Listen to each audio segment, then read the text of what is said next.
Hello, this is Lord Byron. I just finished Dragon's Dogma. Okay, I actually finished it around 3 weeks ago, but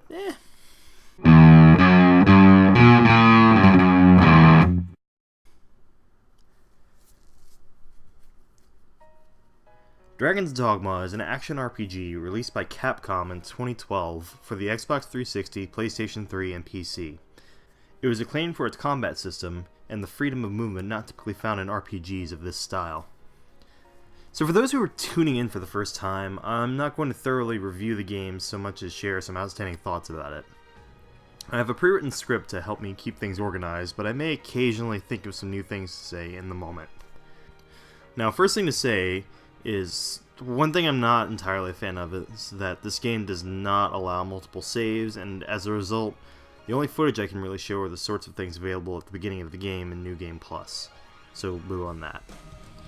Also, if we're gonna keep along the lines of just general impressions of the game, I have to say this has to be one of the most disappointing intro songs ever. It starts out in a nice sort of piano melody, calm piano going along, and then suddenly this rock song kicks in. And, you know, I like rock and metal and things like that, but it doesn't fit. It doesn't fit this game whatsoever. And it's just really odd to see that. Even if you're starting the game up for the first time and you don't necessarily know that this wouldn't fit, it does still seem out of place, so I don't understand it. I'm just going to chalk it up to being a Japanese game. So it had to have some weird thing like that in there. Back to the game itself. You can't really talk about Dragon's Dogma without bringing up the combat. From the get-go, you're allowed to pick between using a sword and shield, dagger and bow, or magic. As you kill enemies, you accrue experience to level up and job points to increase your vocation rank, allowing you to purchase and unlock new abilities like spells or special attacks. When you completely rank up one vocation, you're able to switch to a new, higher ranking job that lets you use different staffs and stronger offensive spells, daggers and longbows, or great swords and warhammers. You can also unlock hybrid vocations that let you do things like be a magic-using knight, or a sword and bow assassin, which can still use daggers, or a bow mage.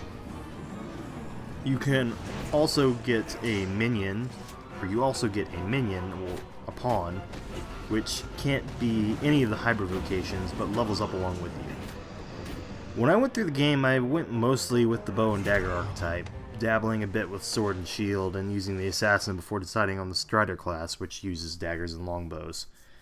I kept my main pawn as a mage with a healing spell, since healing items can be expensive early on. At least they start to add up. And even when my pawn was ready to move on, I hired other pawns to fill the same role and avoid spending money on party healing items. That's, sadly, in a way, the only thing I particularly liked about the game. Combat is fun.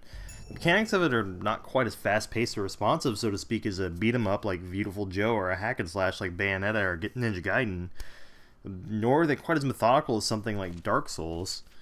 Battles are, however, just active enough for the game to usually be consistently fun when wandering, usually, and you'll be wandering.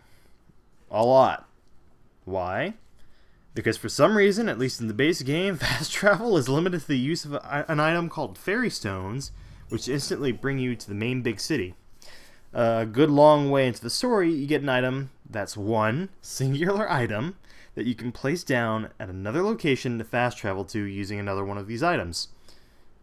So, to clear up the ambiguity, you can place this new item down, and when you use the Fairy Stone, you get the option to go between the big city, Grand Soren, or wherever you place this stone. Now, the world of this game is big. Not Skyrim big or anything, but big enough that it sucks big time when you have to walk everywhere.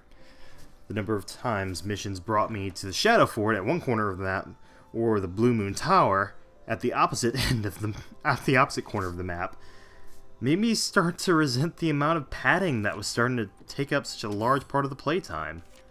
When looking up if there was a fast travel system in place, I even saw one guy praising the lack of what is at this point a standard fast travel system because games today are too easy. No, you know it's too easy. passing by the same damn goblins that died of one arrow or hit from a dagger, all the while gaining excess experience because the goblins and wolves are too annoying to ignore, and thus over-leveling me for the future content that then becomes, wait for it, too easy. Now, granted, that rant only applies to the forced walking to and fro that happens, because I do usually at least somewhat enjoy exploring, and the game isn't the prettiest I've seen, with some exceptions, and while I resent having so much time being forced to commute, it was also a pleasure sometimes to go to new areas. It was nice to be able to do things like jump and climb onto cliffs, and generally the freedom to explore was pleasant. So in the end, I thought it was worth playing. The DLC apparently added new stuff to make traveling around the world better, so if you can get the Dark Arisen version of the game, I think it's worth your while. So, yeah, those are my thoughts on Dragon's Dogma. Granted, this video is a little short because it has been a little while since I played the game. You know, it's a Japanese-made Western dark fantasy RPG. So it's Japanese-made in the style of a Western RPG. So the loot system and such is very much like you would find in a Western RPG, and it's got a lot of Western fantasy tropes to it, like the dragons and the kingdom and chaos and things like that.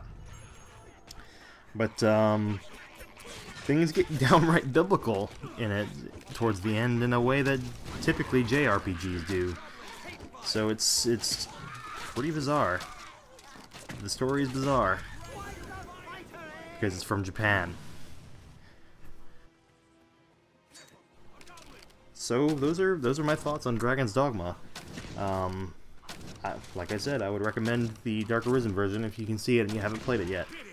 So, peace.